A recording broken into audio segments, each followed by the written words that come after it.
Hello students, कैसे हैं सब। Myself Monika Bansal, Shri LBS Arya Mahila college Barnala. बेटा हम बिजनेस लॉ का टॉपिक कर रहे थे। ऑफ़र एंड एक्सेप्टेंस का टॉपिक हम कर रहे थे, जिसमें हमने ऑफ़र क्या होती है और वो कैसे डिफरेंट है और कैसे की जाती है वो की थी। आज हमारे पास है essentials of a valid offer और रूल्स रिगार्डिंग वैलिड ऑफ़र। एक ऑफ़र को वैलिड ऑफ़र करने के लिए उसमें क्या क्या क्वालिटीज़ होनी चाहिए, क्या क्या एसेंशियल चीज़ें होनी चाहिए। तो फर्स्ट है बेटा, offer must be capable of creating legal relationship. जो भी आप वैलिड ऑफर कर रहे हो वो तभी वैलिड ऑफर बनेगी अगर उसमें आपकी इंटेंशन है लीगल रिलेशंस क्रिएट करने की, मतलब लीगली बाउंड करना कर रहे हो आप उसमें बंदे को, तभी उसको वैलिड ऑफर माना जाएगा। The offeror must intend the creation of legal relationship. He must intend that if his offer is accepted a legally binding agreement shall result। तो उसमें साफ साफ नजर आना चाहिए कि अगर पर्सन जो है इस कॉन्ट्रैक्ट में एंटर हो जाता है तो वो लीगली बाउंड है जो हो जाएगा। इसमें हम बेटे पहला वेलफेयर वर्सेस वेलफेयर का केस है जो कर सके, हस्बैंड वाइफ का जो केस था उसकी एग्जांपल आप जहाँ पे दे सकते हो कि उस केस को खारिज कर दिया गया था वेलफेयर वर्सेस वेलफेयर वाले, क्योंकि इसमें लीगल रिलेशनशिप क्रिएट करना ऑफर में ही नहीं था, क्योंकि वो डोमेस्टिक एंड सोशल नेचर का कॉन्ट्रैक्ट जो उनका था। सेकंड बेटा आपका इसमें पॉइंट है, offer must be certain, definite and not वेग। जब भी आप कोई ऑफर करते हो वो सर्टन होनी चाहिए, डेफिनेट होनी चाहिए, किस चीज के बारे में बात कर रहे हो, कितनी बात कर रहे हो उसके बारे में। No contract can come into existence if the terms of the offer are vague or loose and indefinite, मतलब जिसको डिफाइन नहीं किया गया है, उसकी शर्तों को, उसकी टर्म्स को क्लियर नहीं किया गया है, तो उसको नहीं माना जाएगा। For example, an offer by A to B to pay the latter a certain sum of money on the latter marrying A's daughter is no offer। इसमें उसने कहा है कि एक बंदा कहता है कि तू मेरी डॉटर से मैरिज कर ले, मैं तुझको कुछ मनी है जो समय बाद दूंगा। तो इसमें ना तो अमाउंट सर्टन है, ना टाइम सर्टन है, ना कुछ भी, तो इसको हम वैलिड ऑफर नहीं मानेंगे। नेक्स्ट आपके पास है बेटा third, offer must be communicated to the offeree. अगर आपने ऑफर की और उसको कम्युनिकेट ही नहीं किया, उस बंदे तक पहुंचाया ही नहीं है, तो उसको ऑफर नहीं माना जाएगा। तो इसमें लिखा है there can be no offer by a person to the himself, अपने आप को नहीं कर सकता।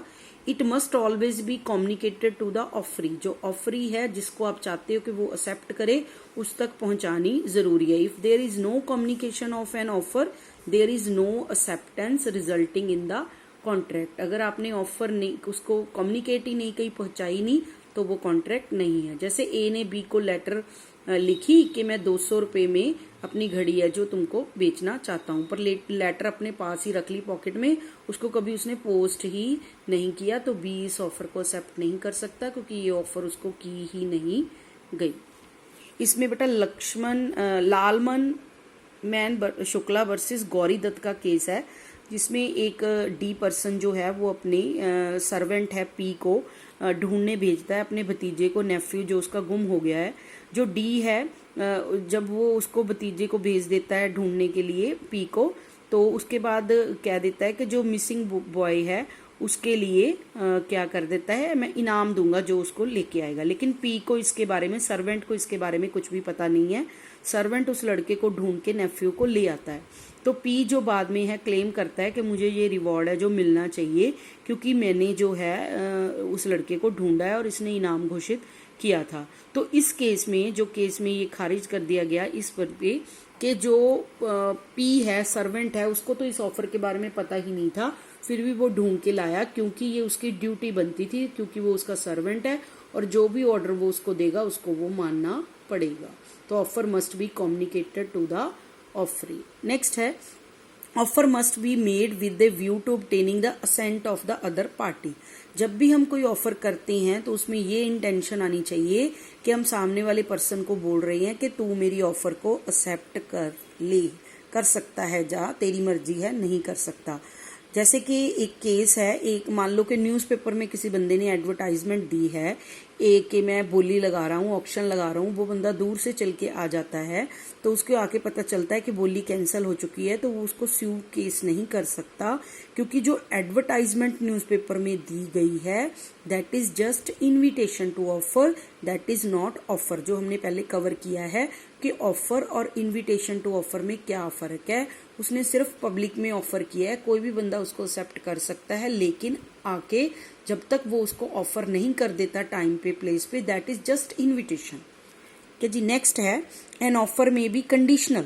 ऑफर जो है वो कंडीशनल भी हो सकती है, जैसे आपने ऑफर में बोला हो कि अगर आप इस कंडीशन को फुलफिल करोगे तभी आपको ये मैं ऑफर है जो आप इसको एक्सेप्ट कर सकते हो।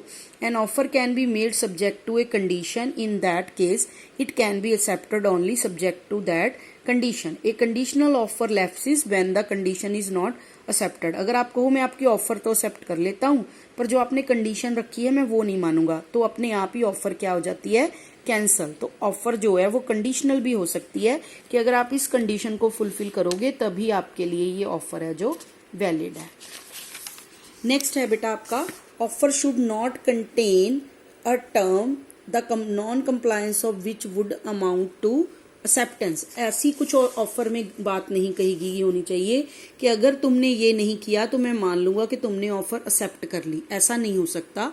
One cannot say while making the offer that if the offer is not accepted before a certain date, it will be presumed to have been accepted।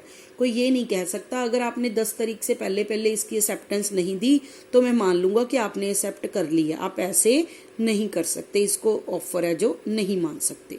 Next, lapse of an offer. Offer कब खत्म हो जाती है, if either offeror और offeree dies before acceptance. जो offeror है जो offeree है दोनों में से कोई भी एक्सेप्टेंस से पहले उसकी डेथ हो जाती है। तो दूसरा, if it is not accepted with in specified time, जितना टाइम उसने कहा था उस टाइम के बीच में उसको नई ऑफर को एक्सेप्ट करता तब, या फिर रीजनेबल टाइम। रीजनेबल टाइम है कि जिस चीज के लिए जितना भी रीजनेबल टाइम है हो सकता है। जैसे कि आप मान लो पेरिशेबल गुड्स हैं तो उसके लिए टाइम पीरियड बहुत छोटा है, रीजनेबल टाइम पीरियड। अगर हम ड्यूरेबल गुड्स की बात कर रहे हैं तो उसके लिए टाइम पीरियड बहुत है जो लंबा भी हो सकता है उसके लिए। तो अगर आप कहो कि 2 साल तक वैलिड रहे कोई, तो वो नहीं हो सकती, वो रीजनेबल टाइम नहीं हो सकता किसी भी चीज को एक्सेप्ट करने के लिए। तो अपने आप टाइम पीरियड के बाद वो खत्म हो जाती है। If the offeree does not make a valid acceptance, अगर ऑफरी ने वैलिड एक्सेप्टेंस नहीं की, जिस तरीके से एक्सेप्टेंस बोला गया था उसको उसने नहीं फॉलो किया। जैसे हमने कहा कि कंडीशनल एक्सेप्टेंस है, कंडीशनल ऑफर है, तो उसने वो कंडीशन को फुलफिल नहीं किया, या उसने अपनी कोई अलग से शर्त रखती है एक्सेप्टेंस के तरफ से, तब भी अपने आप ओरिजिनल ऑफर है जो वो क्या हो जाएगी, लैप्स जा खत्म हो जाएगी। नेक्स्ट है, an offer can also lapse by revocation. अगर ऑफर जो जिसने की है वो अपनी ऑफर को बिना एक्सेप्टेंस से पहले ही वापस ले लेता है या कैंसिल कर देता है तो भी माना जाएगा कि ऑफर क्या हो गई है, लैप्स। तो ये था कि लैप्स ऑफ एन ऑफर कब माना जाएगा कि ऑफर है लैप्स हो चुकी है, अब इसको एक्सेप्ट नहीं किया जा सकता। नेक्स्ट आपके पास है बेटा, an invitation to offer is not an offer. जैसे हमने पहले भी एग्जाम्पल की है, अगर किसी को हम इनवाइट करते हैं कोई चीज बेचने के लिए तो वो ऑफर नहीं है, हमने जस्ट उसको इनवाइट किया है। An offer must be distinguished from an invitation to offer. In the case of an invitation to offer the aim is merely to circulate information. हमने इन्फॉर्मेशन की है कि हम ये चीज बेचने को तैयार हैं, कैसे, किन कंडीशंस को, वो उसके बारे में कोई भी इंफॉर्मेशन है जो नहीं दी गई। लाइक दुकान पे जो है डिस्प्ले की होती हैं बाहर गुड्स, विंडो ड्रेसिंग बोलते हैं उसको हम, तो जो डिस्प्ले की हैं गुड्स जरूरी नहीं है कि उस गुड्स को वो उतने रेट पे आपको उसी तरीके से सेल करे, वो आपको दुकान के अंदर जाके उसकी टर्म्स कंडीशंस पता करनी पड़ेंगी, फिर ही वो ऑफर बनेगी। तो जस्ट वो इन्विटेशन टू ऑफर है, ऑफर नहीं है। तो ये था बेटा इसके आपके कुछ एसेंशियल्स जो उसके लिए जरूरत है।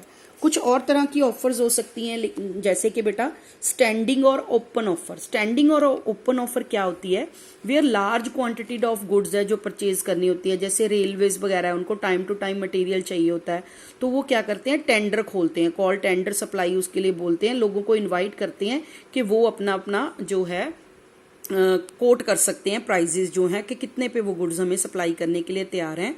तो an advertising inviting tender is not an offer but a mere invitation to offer. तो हम कर रहे हैं कि इनविटेशन टू ऑफर कौन कौन सी चीजें हो सकती हैं, जैसे हमने डिस्प्ले ऑफ गुड्स की बात की, दूसरा है स्टैंडिंग और ओपन ऑफर उन्होंने की है, तो सबको उन्होंने इनवाइट किया है, that is invitation to offer. Terms condition decide होंगी, उसके बाद ही ऑफर है वो बनेगी। तो स्टैंडिंग और open offer is a invitation to offer, not an offer. Next आपके पास इसी में आती है एक counter offer. A counter offer is a rejection of the original offer and making a new offer. This new offer is a counter offer. एक बंदे ने ऑफर किया कि मैं तुम्हें ये जो गुड्स हैं वो 10,000 रुपीज में सेल करूंगा। तो जो वो सामने वाली पार्टी है वो उसको एक्सेप्ट करती है कि मैं ठीक है तुम्हारी ऑफर को एक्सेप्ट करता हूं, पर 10,000 की गुड्स के साथ तुम्हें 2 गुड्स मुझे फ्री देनी पड़ेंगी। तो दैट इज काउंटर ऑफर, क्योंकि उसमें उसने कंडीशंस में कुछ चेंज कर दिया, उसको हम काउंटर ऑफर बोलेंगे। अगर सामने वाली पार्टी उस सेम ऑफर को एक्सेप्ट करने की बजाय उसमें कुछ नई कंडीशंस रख के फिर उसको कर देती है एक्सेप्ट, तो उसको बोलेंगे काउंटर ऑफर। उससे न्यू जो ओल्ड ऑफर है वो लैप्स हो जाती है, तो न्यू ऑफर बन जाती है, उसको हम काउंटर ऑफर बोलते हैं। एक हमारे पास है बेटा प्रिंटेड कॉन्ट्रैक्ट्स। प्रिंटेड कॉन्ट्रैक्ट्स कौन से होते हैं? प्रिंटेड कॉन्ट्रैक्ट्स वो कॉन्ट्रैक्ट्स हैं जो रिटर्न में सबके लिए सेम बनाए जाते हैं। जहाँ पे लार्ज नंबर ऑफ ट्रांजेक्शन्स होती हैं जिन कंपनी में, वो हर एक बंदे के लिए अलग से कॉन्ट्रैक्ट जो तैयार नहीं करते। उसकी टर्म्स कंडीशन स्टैंडर्ड, हमने स्टैंडर्ड कॉन्ट्रैक्ट्स पहले टाइप्स में किए भी थे, उन्हीं को हम प्रिंटेड कॉन्ट्रैक्ट्स बोलते हैं। जैसे रेलवेज है, लाइफ इंश्योरेंस कॉर्पोरेशन है, वो हर एक के लिए अलग से प्रिंटेड है, जो कॉन्ट्रैक्ट्स है वो प्रिपेयर नहीं करती, वो प्रिंटेड फॉर्म में उनसे कॉन्ट्रैक्ट होते हैं। हर बंदे को वो सेम कॉन्ट्रैक्ट है वो सेंड कर दिए जाते हैं। इवन हम कोई टिकट खरीदते हैं रेलवे की, ठीक है, जब ड्राई क्लीन हम करने को गुड्स देते हैं तो उनके पीछे टर्म्स कंडीशन सबके लिए सेम लिखी हुई होती हैं, उसको हम बोलते हैं प्रिंटेड कॉन्ट्रैक्ट्स। एक टर्म आपकी बुक में जो दे रखी है बेटा, क्रॉस ऑफर। क्रॉस ऑफर क्या है? When two parties make identical offer to each other in ignorance of each other's offer, such offers are known as cross offers. Same offer A B को कर रहा है और बी ए को कर रहा है, तो उसको हम क्या बोलेंगे? क्रॉस ऑफर बोलेंगे। दोनों को ही नहीं पता कि एक दूसरे को हम ऑफर कर रहे हैं, तो उसको हम बोलेंगे क्रॉस ऑफर। उसमें सेम है, आइडेंटिकल है, कुछ भी चेंज नहीं है। ए बी को कह रहा है कि मैं अपनी गाड़ी तुम्हें 30,000 रुपीज में सेल करना चाहता हूँ, बी कह रहा है कि मैं तुम्हारी गाड़ी 30,000 रुपीज में परचेज करना चाह रहा हूँ ए को, तो this is called cross offer. Same offer दोनों एक दूसरे को कर रहे हैं। There is difference between counter offer and cross offer. Cross offer में सेम ऑफर दोनों एक दूसरे को कर रहे हैं। काउंटर ऑफर में जो ऑफर हुई है, एक्सेप्टेंस जिसने करनी है वो उसमें कुछ चेंजेस करके उसको एक्सेप्ट करता है, तो उसको हम बोलते हैं काउंटर ऑफर। तो ये बेटा कुछ टर्म्स थी जो हमने कवर की। नेक्स्ट वीडियो में हम एक्सेप्टेंस का टॉपिक करेंगे।